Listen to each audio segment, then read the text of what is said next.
you ready? I start with a lengthy Eric stupid yes, thing. I see. I started to read your script and then I got bored. That's what I like to hear.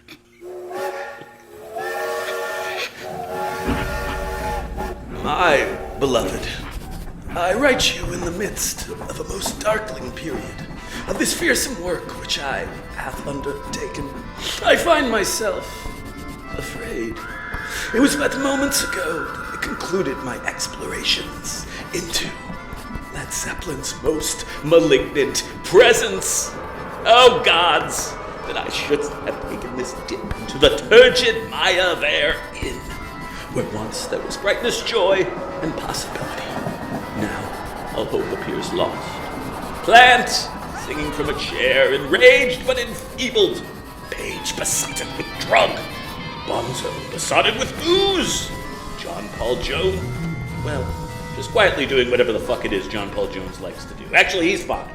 But alas, my sweet, it seems to my shattered self that there can be no possibility of any return from these dankest depths.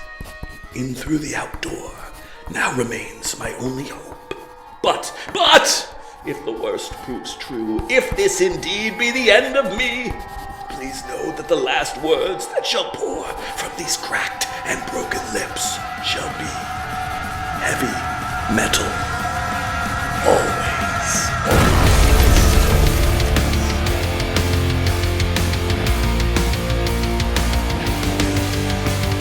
Welcome back, everybody. HM 101, season number 5. Holy shitballs! John, my bosom buddy, we are back, baby. And not only that, but you and I are in the same gosh dang room for this recording. What an incredibly exciting day. How have you been doing? Is this a nice summer break or what? It's so good to be back here, to be back in little old Winston-Salem for a visit. Summer's been summering, trying to do work, because it turns out you don't actually get a break. There's just always more shit you have to deal with. Shit you have to deal with, but you get the joy of taking a break from all that and emerging once again in the warm cocoon that is my office. Yes, I get to take some time out of my 1 week of scheduled vacation to do this podcast. Aren't I lucky? Perhaps the luckiest man in the world. And what about you? How has your summer been? Well, I have had a grand summer. It's been chock full of fun in the sun and endless goddamn pages of dissertation writing. Fucking endless. Fortunately, however, I, like you, have a heavy metal podcast which prevents me from completely and utterly losing my shit. So that's nice. Don't you think that's nice? You know, as a doctor, God, I hate you. I can say that you do need something to give yourself a mental break during these trying times. So I'm glad that you have a thing. Okay, I know that we're both just quivering with excitement, having suffered months of dreary podcasting withdrawal. Has it been months? It feels like it hasn't been that long since we did this. I mean, we did a bonus episode, so it's been less long than usual, but like, I don't know, maybe I'm on dissertation time. That feels like 1,000 years ago to me. Oh, yeah, no. Yeah. Was that not 1,000 years ago? I don't think so. Yeah. Well, I've been suffering, apparently, needless withdrawal, but withdrawal nonetheless. I understand that this introduction that we're doing right now, it should be purely celebratory. It's the beginning of a new season. I know all these things to be true, Johnnius. And yet, I have a bone to pick with the subject of today's episode, Led Zeppelin. Negativity, John. Can you believe I'm beginning with negativity? I am concerned that you are trying to switch the roles on this show, and I gotta tell you, that's a bad idea. Does that make you uncomfortable? You should stay in your lane. All right, so I'm the happy-go-lucky, positive guy. Right. And you're the dick. Yes. Oh, all right. I'm going to try and keep that in mind, but here's the thing.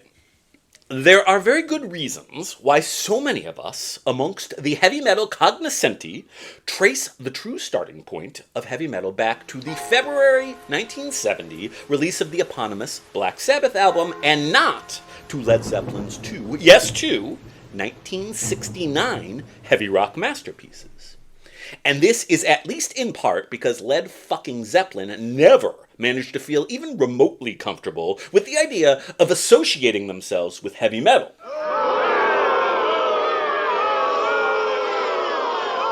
Kind of like you, John. Right. I feel irked by Led Zeppelin's derision, by their discomfiture with associating with us heavy metal ragamuffins. It makes me mad. I am irked. Was it a negative thing, or did they just feel like their music wasn't actually what other people said heavy metal was? I think it was both.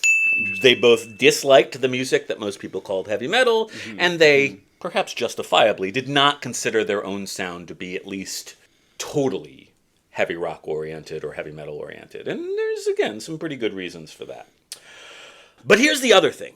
There's another still darker reason why we, specifically, did not discuss Led Zeppelin over the course of our seminal first season of Heavy Metal 101, all those many, many years ago. And John, would you like to know what that other darker reason is? I don't know if I want to know the reason, but I guess I am curious why in this podcast that you have professed to be linearly oriented, we are now jumping all the way back to the beginning of this entire musical tradition. So I have engaged your curiosity, haven't I? I mean, there's a... I feel like maybe you're putting off shittier music by looking backwards. Is that what it is? Okay. No. I mean, God, the music that's upcoming, it's going to be wonderful. It's going to be wonderful. I'm going to tell you the truth. It's actually kind of the opposite, really. Because I, John, I have never particularly liked the band Led Zeppelin. That's right, boys and ghouls. Your beloved host is not now, nor has he ever been, a true Led Zeppelin fan. Wow. I know. Subjectivity, it freaks you out, but I let my own biases get in the way of shaping season 1. You? I know! You have let your biases get in the way of the music that we talk about on this podcast? That feels so unfamiliar to me. It's crazy. Now, John, is it just me? Or do you too feel a great disturbance in the force, as if millions of voices suddenly cried out in terror and were suddenly silenced?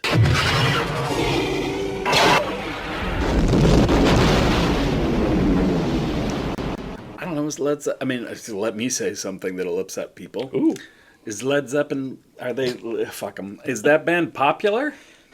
Oh my God. How many people are, who consider themselves heavy metal fans and who are likely to listen to this podcast also are going to consider themselves giant fans of Led Zeppelin? It's an interesting question. The Venn diagram of heavy metal fans and Led Zeppelin fans is pretty well directly intersected. I am unusual, to say the least, in being a traditional classic old head heavy metal fan who is not a Zeppelin fan.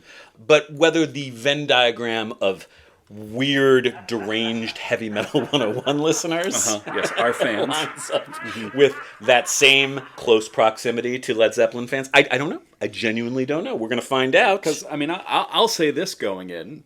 I had probably more familiarity with Led Zeppelin prior to preparing for this episode than maybe any other band we've talked about, with the possible exception of AC/DC. I would say, I'm thinking aloud as I say this, but I'm pretty sure it's true, Led Zeppelin are the most popular band we have ever talked about on this podcast. Interesting. Yeah.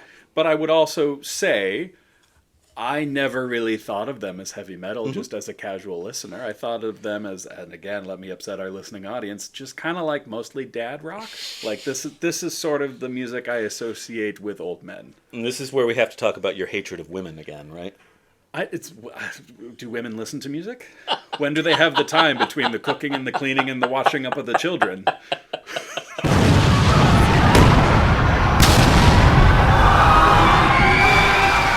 And it's been Hey, great everybody. season number 5. That's a joke. That was sarcasm, and if you don't get it, fuck you. I enjoyed it. It made me laugh. Suffice it to say, I think even the very inkling of a notion of heavy metal and Led Zeppelin being one and the same, I think that's really left to my generation and older of fans. I mean, we're Dads? Yes, dads. Aging dads. Do you deny having children? No. Okay. I'm a dad rocker. Okay. I rock like a dad. So I think younger fans will be slightly befuddled about the idea of Led Zeppelin as a heavy metal band, but the actual history of heavy metal and its connectivity with the history of Led Zeppelin and how very important they are as a seminal band in heavy music, as much as I wanted to deny it over the course of 4 seasons, by season number 5, I've broken down, and here we are. So you're saying we have no choice but to talk about No choice! Led Zeppelin. No choice. Well, then I guess we better do it. All right. Well, Jennifer Love Hewitt. That's the worst one. It's very timely. You know, there's a news I Know What You Did Last Summer coming out. People are going to love that. Okay. Okay, well, anyway. Here is the other thing. The other thing. Led Zeppelin, well, they might not love heavy metal. They do not. And I might not love Led Zeppelin. But a whole big bunch of other people do love them. And this includes many of my own most favoritist heavy metal musicians. And so regardless of my own personal baggage, Led Zeppelin are indeed a big part of this story. And it is a part that we have put off telling for far too long already, which brings us to a problem. How could I, a lifetime avowed non-Zepp head, be qualified to tell their part of the heavy metal story? Well, JM, I knew I had to do something audacious, something bold. I knew that in order to arm myself with sufficient knowledge and understanding to tell this tale from a place of what we academics refer to as lived experience, I would need to spend an extended period of time embedded within the world of Led Zeppelin. And so, over the course of this very summer, I listened to every fucking Led Zeppelin album. Wow! Multiple times. I read Hammer of the Gods, cover to cover. I watched documentaries, I studied, I researched, I ate, drank, and injected Led Zeppelin deep into my earballs for much of an entire summer. And you know what, Dr. J? Tell me what, Mr. S. I hate you so much. You set me up did. for that. Maybe I hate myself. You asked for this. Is it me that I hate? Oh, God.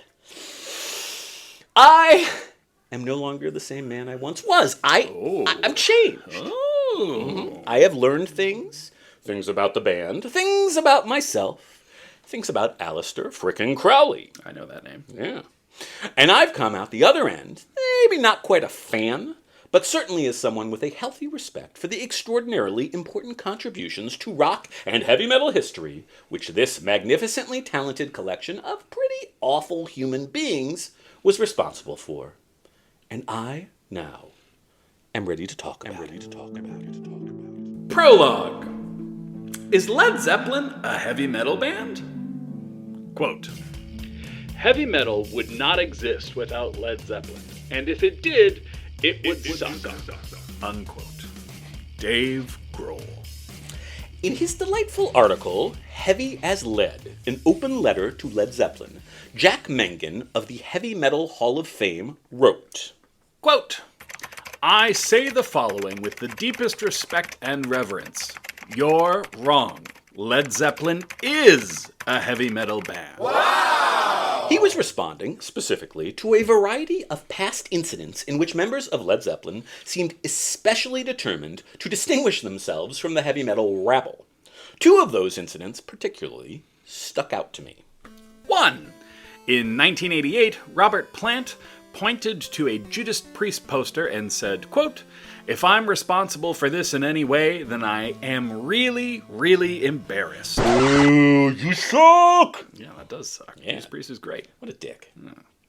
2. In 2016, decidedly later, Jimmy Page refused an invitation to be a guest on VH1 Classic's That Metal show. According to host Eddie Trunk, Page wanted nothing to do with the term metal. Fucker. John, Led Zeppelin clearly preferred not to think of themselves as a heavy metal band. But who cares what those old fuddy-duddies think? All that really matters is what my darling co-host thinks. So what does John think about Led Zeppelin and their relation, or lack thereof, to the heavy metal that we have covered here on this podcast to date? So it is a curious thing, right? Because we have to respect what artists say about themselves. We can't just fully ignore it, right? Okay. They created this music and they have feelings about what it was and what it represents, and they are entitled to those opinions. I think the more pertinent part of this is, regardless of how they feel about their music, do the bands that followed view them as a source of inspiration and something that they were aspiring to emulate or continue or push further in that regard? I suspect you're going to make the argument that yes, they did. Mm-hmm. The Dave Grohl quote certainly leads us in that direction, and that means that whether they like it or not, they are a part of this lineage. Mm-hmm. Nailed it! That's very wise, very insightful. Thank you. You have insight. I have my moments. Mm-hmm. Few and far between, but still, it's not nothing. Well, here are my 2 cents. Led Zeppelin did have a number of heavy metal songs. Songs that inarguably are heavy metal. Hence, they were a band that sometimes played heavy metal, and they did this as early as 1969. In so doing, and therefore influencing so many artists that followed in their wake, Led Zeppelin are undoubtedly a massively important factor in the development of heavy metal as a genre. To my mind, Led Zeppelin are best understood as the single most important proto-heavy metal band of all time. So John, guess what that actually means? What?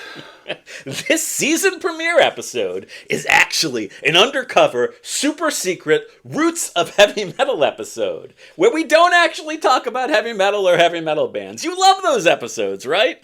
Yes, my favorite part about being on Heavy Metal 101 are the episodes where we don't talk about heavy metal. Onwards! Chapter 1. Before the Zeppelin rose into the sky. The story of Led Zeppelin must, of course, begin with the story of one James Patrick Page, who was born in Heston, a suburb of London, on January 9th, 1944. Young Master Page first took up the guitar at the age of 12. His earliest influences included Scotty Moore and James Burton, both of whom were guitarists famed for recording with one Elvis, Aaron Presley. See, John? From Elvis to Jimmy Page to Judas Priest. You see how we're making these fabulously important connections across multiple episodes?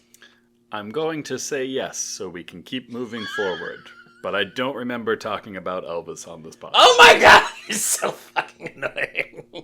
Flames on the side of my face, breathing, heaving breath. God, I hate you. I hate myself. And I hate you. Is that okay? Sure. Okay. Thank you.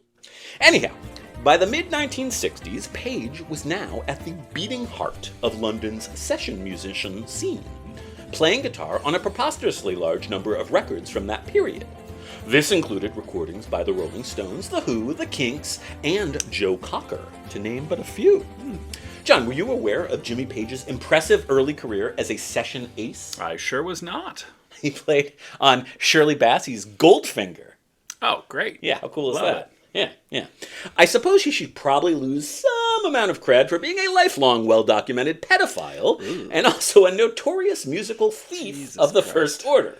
But he does indeed have an extraordinary CV and certainly no shortage of native talent. I'm sorry, we just can't roll over the pedophile thing that quickly because, I mean, I'm no historian and I wasn't alive for most of this, but I was not aware that he's a legitimate pedophile. I mean, I suppose it depends on your definition. He did initiate a well-documented sexual relationship with a 14-year-old girl as he was entering his 30s. Yes, that is called being a pedophile. How was this not a crime? It's a fair question. It was the 70s? Jesus Christ. Yeah.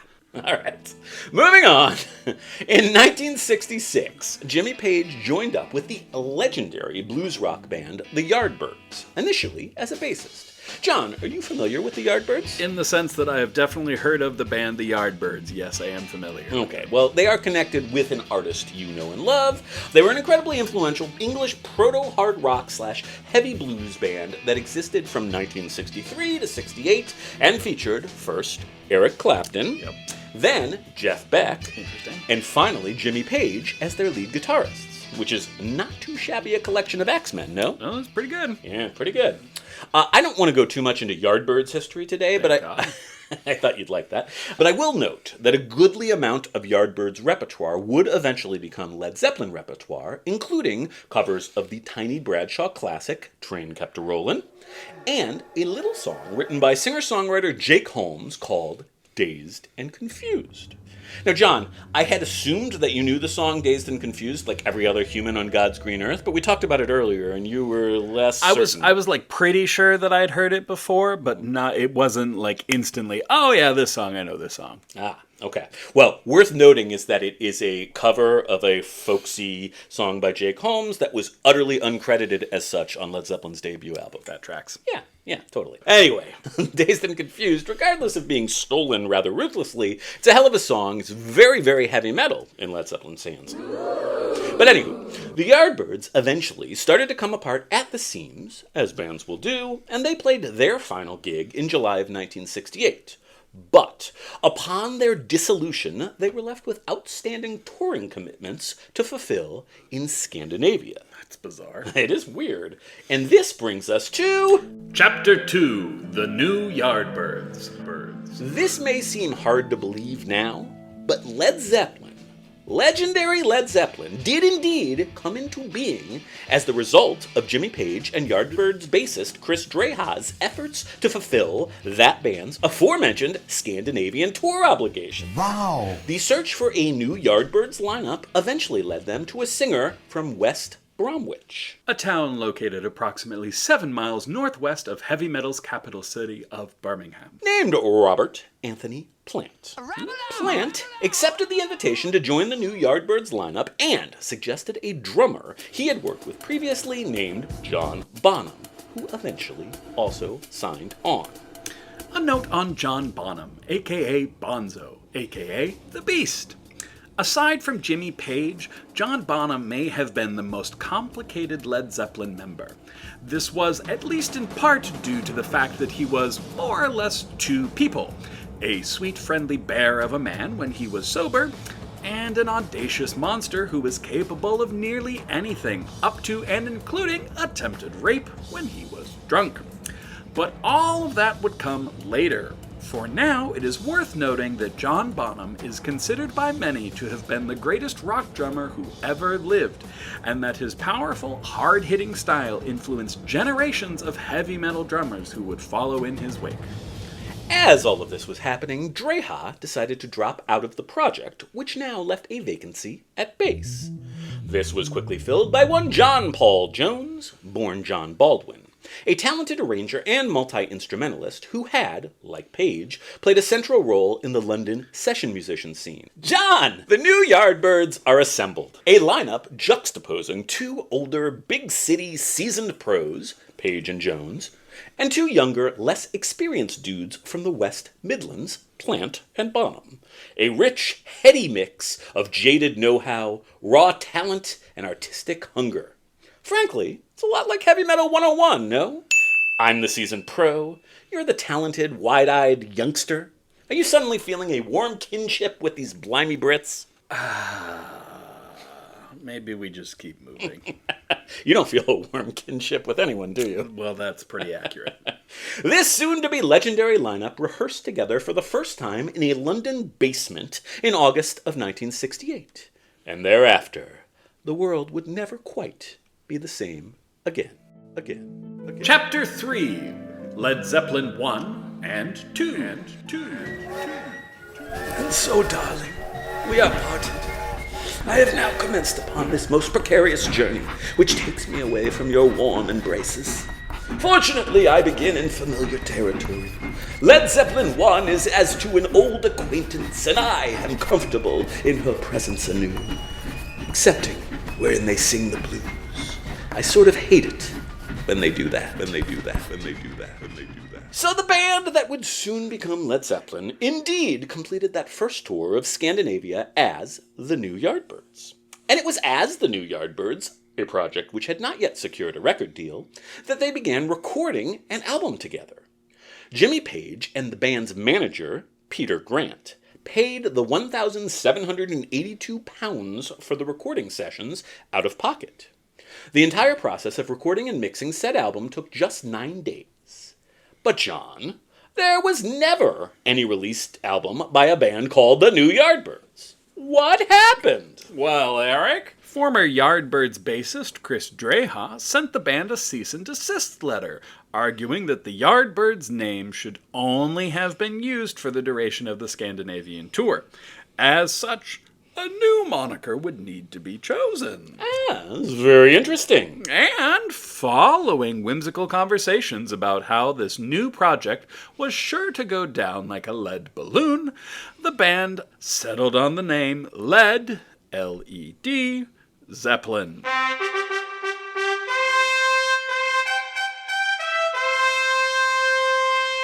The A was dropped from the word lead, L-E-A-D, as manager Peter Grant was worried that stupid Americans would call them Lead Zeppelin. Americans are dumb.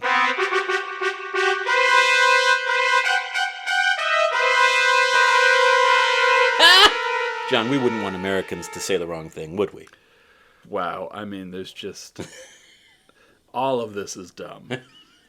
Well, I mean, so that brings me to a question. You're kind of a stickler for the rules. What do you think about bands who intentionally misspell words in their name? Well, I mean, lead is that not still a word?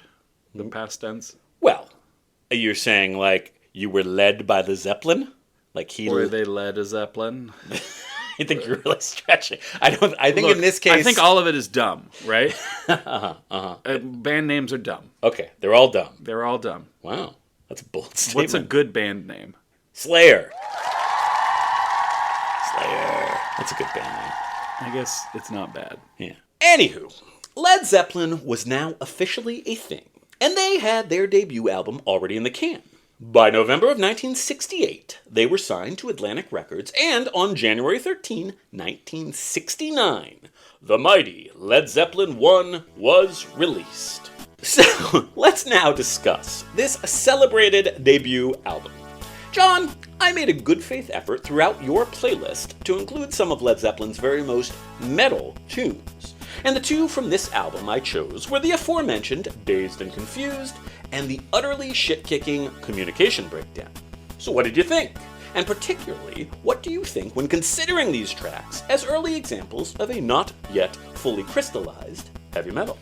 Yeah, so, I mean, two solid songs. Mm-hmm. This was kind of my question because, again, I am generally ignorant of all things at all times. Mm-hmm. I didn't know from a chronological point of view when Led Zeppelin came into existence and were releasing this, because I will say it doesn't sound like particularly heart of the genre that we would call metal, mm-hmm. with that thick, heavy, distorted, dense kind of the shit stuff. That Black Sabbath are going to begin to codify is not going to happen for another year, basically. Yeah, so but it definitely sounded, I will grant you, slightly more heavy than what would have been like rock and roll. Yeah. I mean, if you look at like Helter Skelter as one of those formative proto-metal songs, this is heavier than that. Absolutely. Yeah. Despite the shit that I sometimes do talk about Led Zeppelin, I love both of those songs. And in fact, I really enjoy most of Led Zeppelin 1. It is not quite the first heavy metal album, to me, but I think it's certainly fair to put Led Zeppelin 1, with its eclectic mix of heavy blues rock and neo-folk, into the pantheon as one of the most significant proto-metal albums of all time. John, does that seem reasonable to you? I mean, maybe one of the most reasonable things you've ever said on this podcast. Wow, that means a lot. Maybe I'm getting better. Maybe I do deserve a doctorate. Let's not get ahead of ourselves. All right. Well, in the great spirit of academia, who cares what John and I think?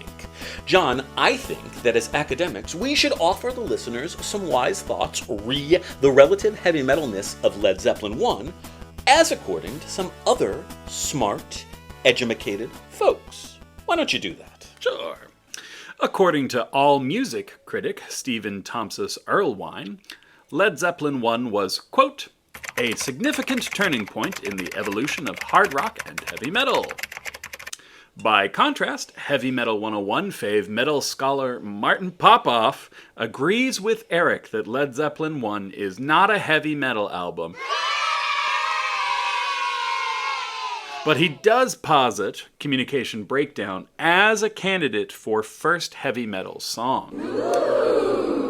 Meanwhile, our friends at Rolling Stone magazine, who famously shat all over the album in their original review, wrote in a retrospective review that, quote, heavy metal still lives in its shadow. What does that mean?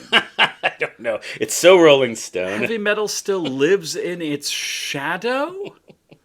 Is that coming? Is that going? What? These fucking guys. Oh, Rolling Stone, ye eternal fonts of wisdom. I, of course, would be remiss in my duties as a music historian if I didn't herein remind people that, in 1969, Rolling Stone critic John Mendelsohn bemoaned Jimmy Page's, quote, weak, unimaginative songs, end quote, and Robert Plant's, quote, strained and unconvincing shouting, end quote. John, aren't Rolling Stone critics just the awesomest? I mean, look, no, they seem to generally suck at their jobs, but I do wish we lived in an age where there was more actual criticism in music critic writings. I mean, I think if you got into genre nitty-gritty, which you have no interest in, but if you were looking at like the heavy metal press, you'd find that people still shit on albums periodically. Oh, okay. In the classical music world, the people who are willing to actually take a bold stance are few and far between. Yeah, I get that. Anyhow, I think we get the point. Regardless of whether or not one considers Led Zeppelin to be an actual heavy metal band of themselves, it is unarguable how influential they were on the heavy metal that was to follow. And this was, at least in part, because they were massively fucking popular. You had asked about this earlier. While Led Zeppelin were not yet the most popular band in the world in 1969, Led Zeppelin 1 hit number 10 on the US charts and number 6 in the UK, and eventually the album would be certified a rather impressive 8 times platinum. And yet, Led Zeppelin 1 was not even the most successful album that band released in the year 1969. John, tell us a bit about the so-called Brown Bomber Led Zeppelin 2, would you? I really hope we're going to circle back to that nickname. It just has to do with the album cover. It's not that exciting. Oh. Yeah. It sounds like a turd. I know. Excuse me, I got to go drop a brown bomber. I don't want to think about that. I don't like that. Bad, John. On October 22nd, 1969, the band released their second album of that year, Led Zeppelin 2. It was written and recorded at various locations, as the band were still in the midst of touring to support their debut. Of note, this was the first album on which the band worked with future producing legend Eddie Kramer, who engineered Led Zeppelin 2. The album, which opens with one of Led Zeppelin's biggest hits, Whole Lotta Love, was a massive success, reaching number 1 in both the US and the UK. And in Australia, and in Canada, and the Netherlands, and Finland, and you get the picture. Did it really, like, number 1 in all those countries? All those countries. Wow, that's crazy. Yeah. In going to number 1, Led Zeppelin 2 knocked the Beatles' Abbey Road out of the top spot, signifying a changing of the guard in rock music. It has since sold over 21 million copies and been certified 12 times platinum.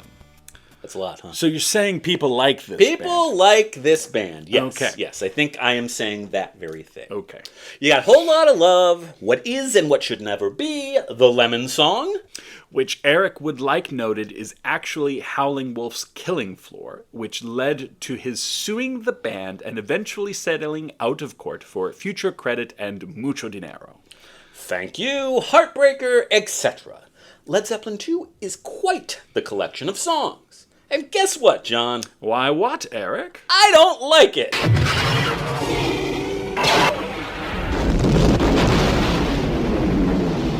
Shocking. It's just not my thing. I did include the proto-metal essentials, Whole Lot of Love, God, I'm a dork, Whole Lot of Love, and Heartbreaker on your playlist. Based on that small sampling, what are your thoughts re this massively significant album I don't much care for? Again, 2 songs that I enjoyed. Mm-hmm. Those are songs that I do feel like kind of everyone knows. Yeah, they're very common, popular songs. So listening to them didn't make me go, "Oh wow, it's so great to hear these again." It also didn't make me go, "Man, I fucking hate this." It was just like, yeah, 2 songs. Mm-hmm. I think that's perfectly reasonable. Those songs are, as they say, ubiquitous. I think. There you go. That's a good word for it. Despite my issues with it, Led Zeppelin 2 is actually the heavier of the first 2 releases, and, according to Steve Waxman, who, John, is the Leverhulme International Professor of Popular Music at the University of Huddersfield, UK, and hence probably knows some things about some stuff. Well, according to him, Led Zeppelin 2 was, quote, the musical starting point for heavy metal. Interesting. Also, our previously mentioned pal, Stephen Thomas Erlewine, wrote that LZ2, quote, provided the blueprint for all of the heavy metal bands that followed it. I've got quotes, John, quotes! Does it now start to seem reasonably reasonable that we are talking about this band on Heavy Metal 101? Here's where you have written yourself into a trap, because I never disputed the fact that we should be talking about this band. All right. It is now listening break time. Jesus, just now? Haven't we been talking for like 4 hours? At least 4 hours. Holy fuck. I'm actually going to call this an optional listening break. My guess is that many of our esteemed listeners are exceedingly familiar with the following tracks, but for those who are not, or maybe you could just use a refresher, I'm providing in the episode notes links to one proto-metal selection from each 1969 album, Communication Breakdown from LZ1 and Heartbreaker from LZ2. If it floats your boat, you can pause the podcast, click the links, and listen to either one or both. Now, for the record, I would suggest taking particular note of Jimmy Page's guitar solos on each of these tracks, because that is some serious proto-shred going on, and no less a figure than Eddie Van Halen cited the Heartbreaker solo as one of his principal musical inspirations. Okay, y'all do your thing, and regardless of what that thing is, John and I will be with you on the other side. On the other side. On the other side. On the other side.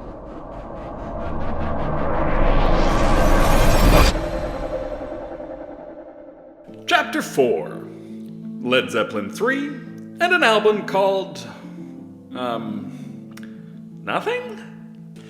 Led Zeppelin had spent this early period of their career pretty much constantly touring the ever-loving fuck out of the US. And they were becoming increasingly known for opening band-free, incredibly high-energy, no-frills live concerts, which would often last over 4 hours. Yikes! John, how does the prospect of 4+ hours of live Zeppelin jamming away sound to you? The idea of a 4+ hour concert by literally anyone sounds awful to me.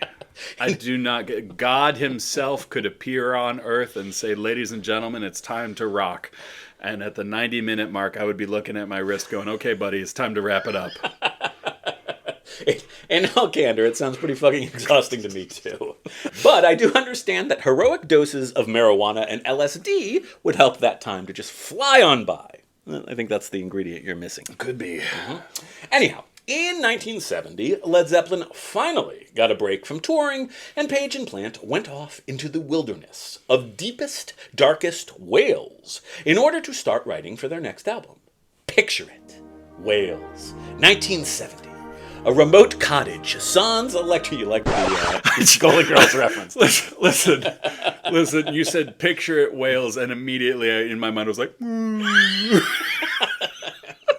lowest common denominator. I'm reading the words. I know it's the place, not the animal. Not the big sea mammal, but rather a country within the UK. Since we've stopped, can I ask? Yeah. I have two questions. Please. One, why mostly touring in the US and not in Europe? Yeah, is an interesting question because Led Zeppelin's management very rightfully realized that the most important thing you can do as a band is to break big in the US, just in terms of like money and fame and all that stuff. And so they really did spend like the entirety of the early portion of their career circumnavigating the US and North America, and they really like were comparably not as big until around 1970, 1971 in the UK and in Europe and all that stuff. Of course, that eventually rectified that, but yeah, they really were like American super duper stars before they were big in Europe. Okay, next, and you might be getting to this, but Led Zeppelin 1, Led Zeppelin 2, Led Zeppelin 3, like, was there a rationale behind the naming, or were they just lazy? They were just trying to let the music do the talking. Was their idea. Yeah, it's totally stupid. Oh, my God. Yeah, it's like the 4 hours of opening band free.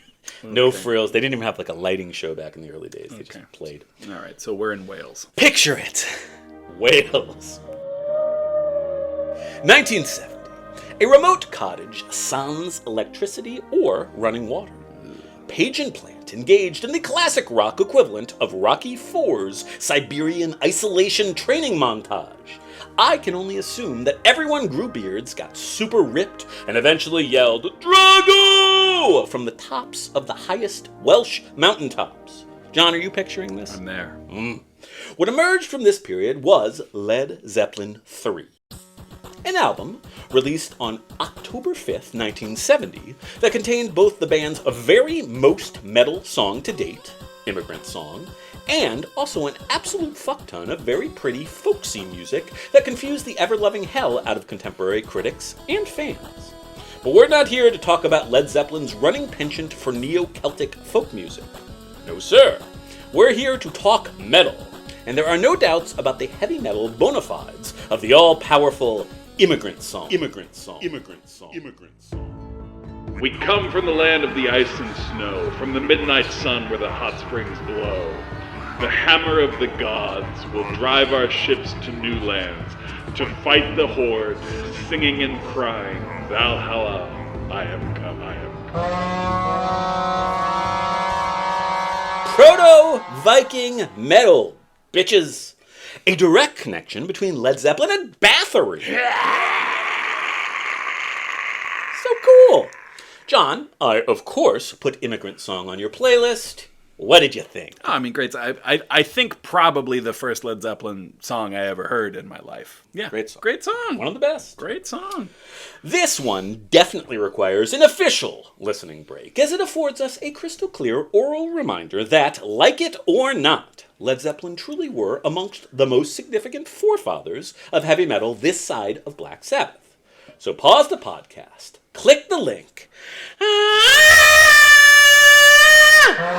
Valhalla, I am coming! You're going to keep working on it.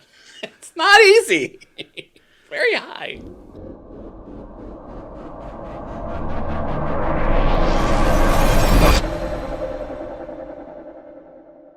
Despite not being quite as beloved by fans as the two prior releases, Led Zeppelin 3 did still hit number 1 in both the US and the UK, and has since been certified 6 times platinum. And that ain't nothing. Still, even bigger things were on the immediate horizon. Led Zeppelin 4, or Untitled, or Zoso, or...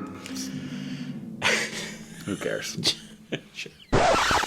Still smarting from the comparably less enthusiastic reception received by LZ3, Zeppelin released their 4th album on November 8th, 1971 without a title. In fact, the band's name wasn't even included on the cover, just rune-like symbols intended to represent each individual member. Needless to say, this gambit did not impact said album's popularity. Now, John, you simply must have listened to the entirety of Led Zeppelin 4 at some point in your godforsaken hellscape of a life, no? No, I have not listened to that entire album. Wow. I certainly have heard songs off that album, Sure. but I don't think I listened to that whole album. This was actually, it was the first Led Zeppelin album that young me ever heard. And it's a sort of my Led Zeppelin origin story in that I was a 12-year-old budding metalhead, and I borrowed the cassette, as one does, from my older brother. And I fucking hated it. I kind of went into it, I think, thinking that I was going to be listening to a heavy metal album, not knowing any better. And I don't think I've ever really gotten over the disappointment of it being something other than that. But I will say that I'm a big boy now, and despite the fact that reading Hammer of the Gods made me like the Humans quite a bit less than I already liked them in Led Zeppelin, listening to all these albums a bunch of times, and particularly Led Zeppelin 4, made me realize it's a fucking great album. Songs like Stairway to Heaven, obviously way overplayed, but it's magnificent. Black Dog, Rock and Roll, Misty Mountain Hop, those are Stone classics, and When the Levee Breaks, which is a Memphis mini cover, is quite possibly my very favorite Led Zeppelin recording of all. All the other tracks, they're all really good, so Led Zeppelin 4, indispensable, great fucking album. The fact that it has sold over 37 million copies to date kind of leads me to the conclusion that most other people in the entire world, apparently aside from me and John, are already well aware of that fact. Now, John, I did put the rollicking When the Levee Breaks, featuring one of the all-time badass drum performances by Bonzo, on your playlist. So what did you think of that song? Yeah, very, very enjoyable song.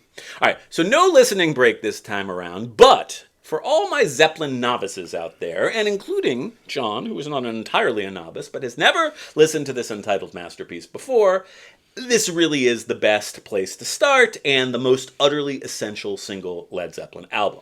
And I do think that everyone should probably sit down with it at some point before they die. It's very, very good, and at least some of it is actually pretty damn metal. Chapter 6, Houses of the Holy and Physical Graffiti. Albums with actual names. Interesting choice. And now, Oh, God. and now, Angel, does the true work begin? The past, it was but prologue. You see, I must confess, what's to come is truly new to me, an unknown quantity, and I find this frightening. What shall I soon confront, and will I emerge unscathed? All I can wish for is that the conclusion of these trials bring me back to you intact, both in body and faculty. John! I had never listened to Houses of the Holy once in my entire life prior to this summer. And I did not fucking like it at all. I mean, look, some of it's very good. But there are also just these stupid fucking songs like Jermaker and The Crunge on this album.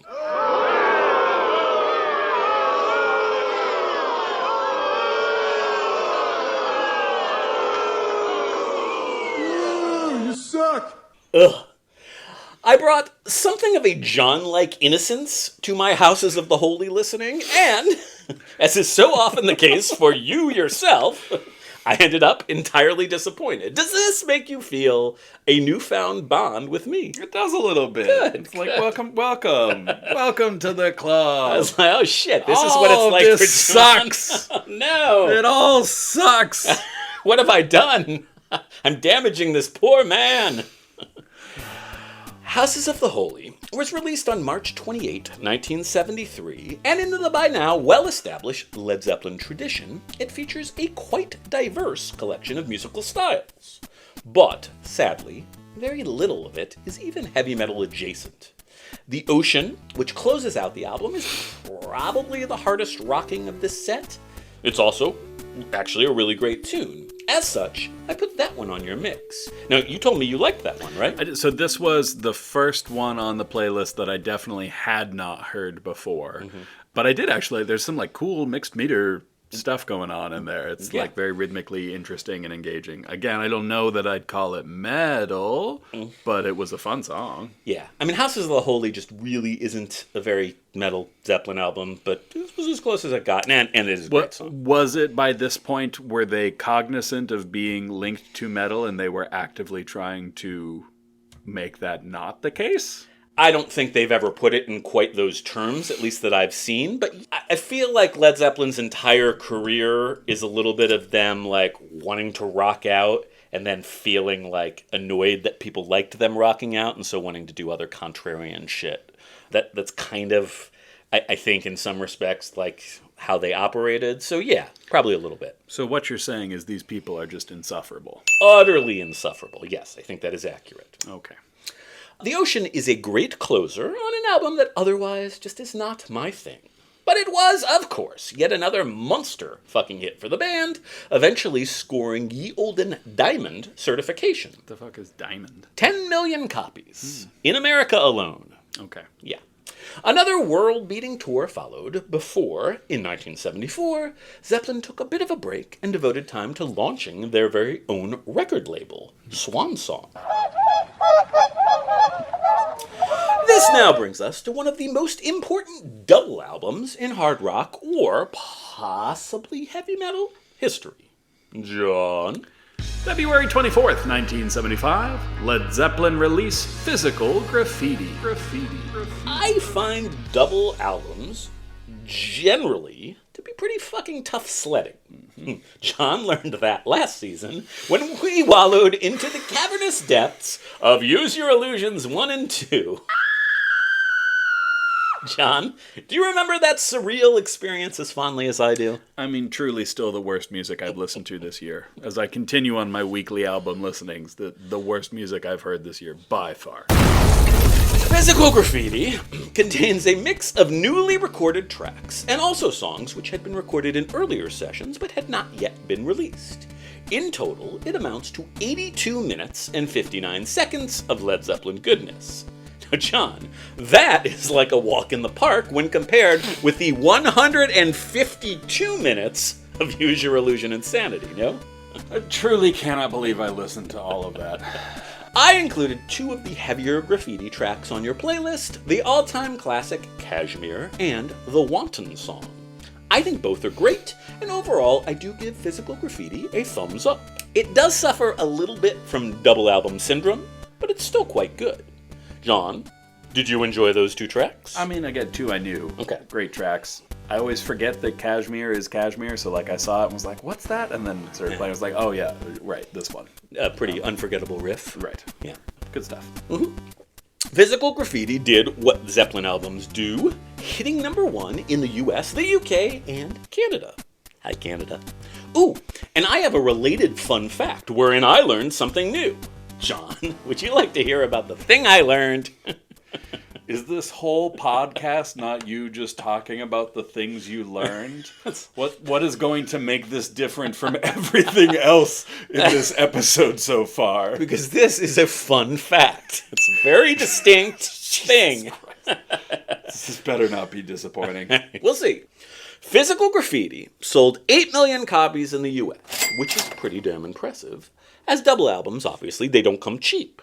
As a result, the band was awarded not an 8 times platinum certification, but rather a 16 times platinum certification. As it turns out that double albums get double platinums. Wow! I did not previously know this. Is this podcast of ours both fun and educational, or what? It just feels like we need to readjust the standards in the year of our Lord 2025 with the population boom and the accessibility of music. Like, just this, I don't know. I feel like you're having less fun with my fun fact than I was hoping for. You seem reflective and somber as a Let me try result. again. Let me try again. So let's just pretend that you just finished. Is this podcast of ours both fun and educational, or what? Wow, Eric, that's great. It's so cool to know that they double it for a double album, even though everyone only bought one copy and they just sort of arbitrarily made that decision. This is neat. Moving on. Chapter 7. That part in the Behind the Music episode wherein everything goes completely and utterly to shit for the poor, poor band. Part 1. The car crash. Led Zeppelin hit something approaching peak awesome in the UK in May of 1975, when their intended 3-night stint at Earl's Court, a venue holding 20,000 patrons, had to be expanded to 5 nights after the first 60,000 tickets sold out in just 4 hours. Now, John, we could probably sell 60,000 tickets to a live event in less time than that, couldn't we? No. No. Well, regardless, Led Zeppelin were flying high. And following those shows, the band took a well-deserved break. Alas, that August, while vacationing in Greece, Robert Plant, along with his wife and children, was involved in a rather serious car crash. Plant broke both his elbow and ankle and was forced to cancel Zeppelin's forthcoming tour plans. He would record their next album, Presence, while seated in a wheelchair. Speaking of which... Part 2. The shitty album. John, nobody's perfect, right? Right. I am far from the world's biggest fan, but I will gladly admit that Led Zeppelin were a very, very good band. But they were not perfect. Exhibit A! They wrote, recorded, and released an exceedingly mediocre album in 1976. The aforementioned Presence. That said, while it is not a great album, it does open with the epic Achilles' Last Stand. That was the opener? Yeah, that's the opening track. Bold fucking choice. I know, it's literally the only song on the album that's not, like, completely forgettable. It's a good song. What did you think of Achilles' Last Stand? I put that on your playlist. The only thing I remember about Achilles' Last Stand is that it was 10 minutes long, and when it popped up, I got annoyed. I could see that. I could definitely imagine that happening. I mean, to me, it sounds kind of like the best song that Rush never wrote. It's very, like, prog rocky. But I like it. It's a fun song. It's rich and complicated and doesn't suck like everything else on Presence. I don't know. I mean, of all the music you put on my playlist, this was definitely my least favorite song. I get that, but it's a good one. It is the best I could do with the material that Led Zeppelin gave me on the album Presence. So I think what you're saying is we could have just skipped over this album. Yes, and I actually did seriously consider it, but I didn't. Great. You're welcome. Well, I like Achilles' Last Stand, but I do think that every other song on Presence is just boring. And it would appear that the masses, more or less, agree with my assessment, as Presence only imagined a meager triple platinum certification. Losers! Just kidding. Obviously, 3 million albums sold in the US alone is not unimpressive, but this was by far the lowest selling of all of the band's studio albums. That Zeppelin only ever performed 2 of its 7 tracks live speaks volumes. A brief note regarding The Song Remains the Same. It's fucking weird! And I did not need to see Robert Plant's children naked. The band really doesn't sound especially great on the live recording. Yeah. John, do you have any idea what the fuck I'm talking about? Sure don't. The Song Remains the Same is a concert film featuring, among other things, the band playing live at Madison Square Garden in 1973. They actually didn't release it until October of 1976. Now, perhaps true Led Zeppelin fans will stone me to death, but I just really do not think it's an especially good live film/album. The band themselves really didn't much care for the performances either, so you irate fans can take it up with them. Now, John, do you think that now would be a good time for an extended listening break so that we can check out the 29-minute live version of the song Dave's Den Confused as performed in The Song Remains the Same? No! God, please, no! No! No! There is just no part of me that wants to participate in that. Alright, so fuck that noise! Next! Part 3. The very, very bad tour. Now, John, are you aware that in the 1970s, many people, including possibly Robert Plant himself, believed that Led Zeppelin were cursed. I had not heard this. Indeed, there's actually even a book called The Led Zeppelin Curse that came out in 2018. By way of some background, Jimmy Page had always been extremely fascinated by the occult, even going so far as to have purchased Boleskine House, a creepy manor located on the shores of Loch Ness that had previously been owned by the legendary occultist Aleister Crowley. And a long-standing rumor had Zeppelin selling their souls to the devil in order to achieve their monumental levels of worldly fame. What do you think, John? Does that seem plausible to you? The house ownership thing? No, that happened. But the Okay. Led Zeppelin selling their souls to Satan. No. You don't think that I happened? do not think that happened. You don't think they sold their souls and therefore had to pay up and that's why everything went to shit for them? No. Okay. Regardless, shit continued to go south for the band following the car crash and that shitty album. As the 70s wore on, Jimmy Page was descending increasingly into the throes of heroin addiction. And the band's 1977 tour was a legendary clusterfuck, which included laryngitis, arrests, a riot, and an unfortunate incident wherein members of the Zeppelin entourage nearly beat a member of promoter Bill Graham's staff to death. Curse or not, the bad juju hit its absolute nadir at the end of July when Robert Plant received a call notifying him that his 5-year-old son, Carrick, had died suddenly from a stomach virus. Now, these were some bad fucking times, no? Yeah, I mean, that's very disappointing to hear. Yeah, very sad. Very, very sad. Okay, we're cascading our way towards our conclusion wherein, spoiler alert, Led Zeppelin would release one last truly fantastic album and then proceed to be torn asunder by a final major tragedy. So, John, let's do it! Let's do it! Let's do it! Chapter 8. Let's do it! In Through the Outdoor and the End of Led Zeppelin. I think that In Through the Outdoor may now be my favorite Led Zeppelin album. I had never listened to the whole thing before my summer deep dive, and it has definitely been the album that I've kept coming back to the most ever since. John, I put its absolutely killer opening track on your playlist. So what did you think of In the Evening? I will confess that by this time I was kind of tired of listening to Led Zeppelin. It's all because of Achilles' Last Stand, 50 isn't minute. it? Well, I mean, that didn't do any good. Mm-hmm.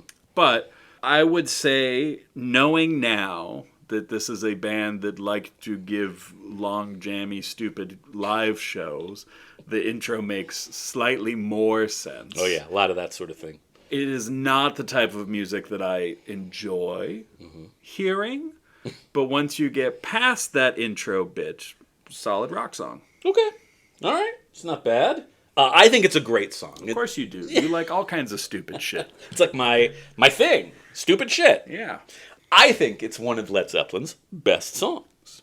But Fool in the Rain, All My Love, these are obvious mega classics as well. And with the exception of the 270s prog from my tastes, Carouselambra, I love everything else on In Through the Outdoor. Might this, perhaps, have had something to do with the fact that John Paul Jones had at long last come out of the shadows and was now artistically steering the ship for his addled bandmates? Maybe. Anyhow, In Through the Outdoor, for all intents and purposes, Led Zeppelin's final album, was released on August 22nd, 1979. That's a long gap. They went so fast early. Well, remember, everything went to shit for the band, deaths, accidents. Well, you're bad saying tours. that stopped them from doing their job? It slowed them down a little bit, yeah. Wow. They also had some tax issues. The whole thing was a mess. Interesting. Despite the fashionable notion amongst the pop music cognoscenti that hard rock and heavy metal had become hopelessly outdated idioms by 1979, the album was a huge commercial success. It hit number 1 in the UK, Canada, New Zealand, and the US of A, and eventually achieved Sextuple Platinum certification.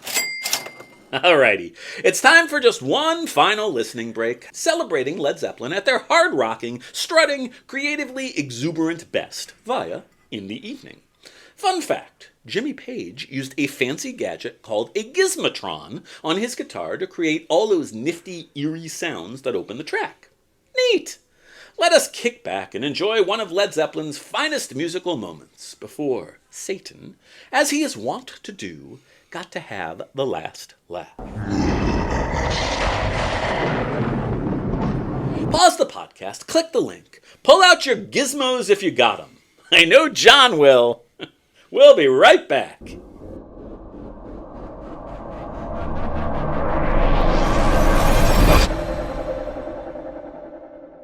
The death of John Bonham. Led Zeppelin played their final shows in Europe in the summer of 1980. A North American tour was intended for the fall. However, this was not to be. The Guardian, 26 September 1980. John Bonham, age 30, the drummer with the rock band Led Zeppelin, was found dead yesterday at the Berkshire home of the group's guitarist Jimmy Page. A post-mortem examination is to be held today, and the coroner has been informed. The Guardian, 8 October 1980. A drinking spree killed the rock star John Bonham. An inquest heard yesterday. The drummer with the Led Zeppelin group died through inhaling vomit after drinking about 40 measures of vodka in 12 hours. John, have you ever drank 40 shots in a 12-hour span? No. Just checking. John Bonham, a.k.a. Bonzo, a.k.a. in his darker moments, the Beast, died sometime after midnight on September 25th, 1980. His drinking on the prior day had begun with a breakfast consisting of 4 quadruple vodkas and a ham roll. He continued to drink all day long throughout the band's rehearsal at Jimmy Page's house, until eventually passing out on a couch. He was carried to a bed, where, at some point during the night, he asphyxiated on his own vomit. Gross.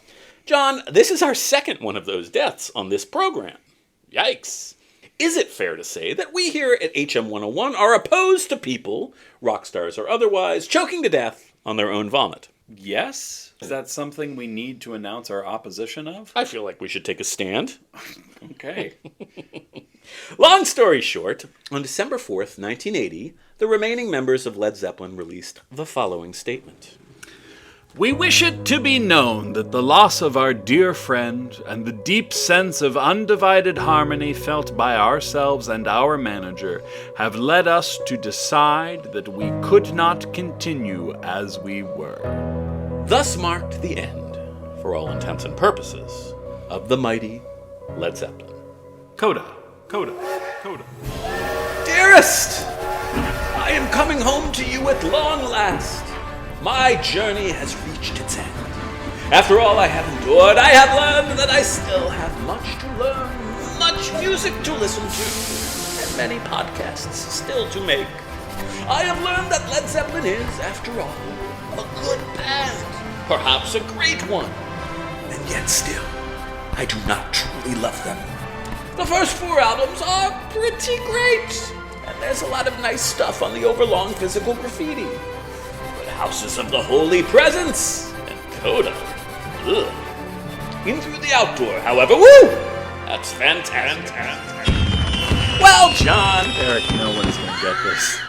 Not a single person is gonna get what the fuck you're doing. It is underscored with the appropriate sounds. It's still not, like, I get that you're doing a bit, but no one is going to understand why you're doing this bit. It's called art. Art, John.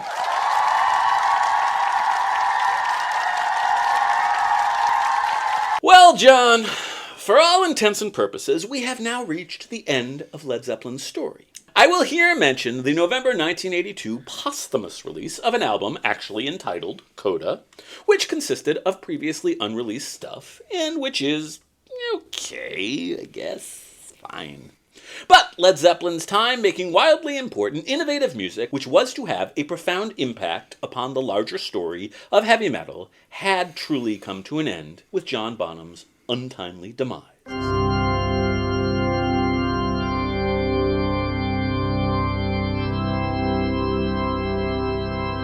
Now, before we really and truly sign off, I have to ask, after all we have now discussed and considered, has your thinking, John, in any way changed about Led Zeppelin and their place in heavy metal history? Were they perhaps a heavy metal band after all.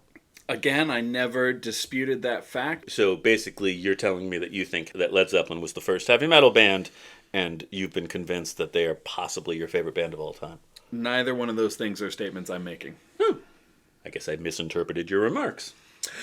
I have already said that I am inclined to call them the most important proto-metal band of all the proto-metal bands, but I, as has been well documented, I hate dogma. And as such, I'd like to give Jack Mangan, the aforementioned heavy metal Hall of Fame writer, today's final word on the matter, as quoted directly from his open letter to Led Zeppelin. I think these words are pretty damn insightful. Quote, "You've encompassed numerous genres, and heavy metal is absolutely one of them. But mainly, you're a soulful, deep, brilliant, majestic, grandiose, playful, serious, mischievous, weighty, earthy, spiritual, dirty, transcendent, angelic, devilish, high-achieving, loud, sensual, ethereal, bombastic, spooky, bluesy, heavy, hammer of the gods wielding, hard-rocking band. To deny all that you were, are, would be a disservice. No one should dismiss any of the components that elevated Led Zeppelin to music's divine pantheon, including the metal." Amen. John, obviously before we can call it a day, we do need to remind people of the podcast stuff that all the podcasts remind people of, right? Sure. All right. I'm going to do the podcast stuff real quick this time. I've got a very efficient approach. I find that hard to fucking believe. I think you're going to like this. Check this out. Reviews. Good. Ratings. Good. Contact us. Good. Join Patreon. Good. All links in show notes. Boom. How'd I do, J-Rock? Let's just keep sort of evaluating as we move forward in Season 5 as to the best possible way to communicate this information. Okay. I'm always willing to learn. I guess we really are back. Yay! John, how does it feel to finally be back in the swing of things? It's just, I see the darkness coming. I've no idea what you have planned for the rest of this season, but I feel confident with the general direction the last couple of seasons have taken that it's going to be just fewer and fewer amounts of music I enjoy. Welcome back, everybody! Season 5 is go!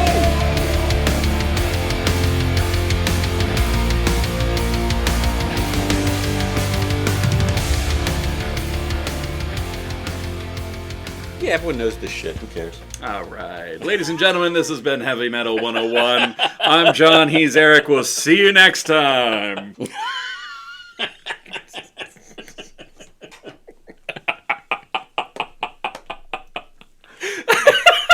And we're out.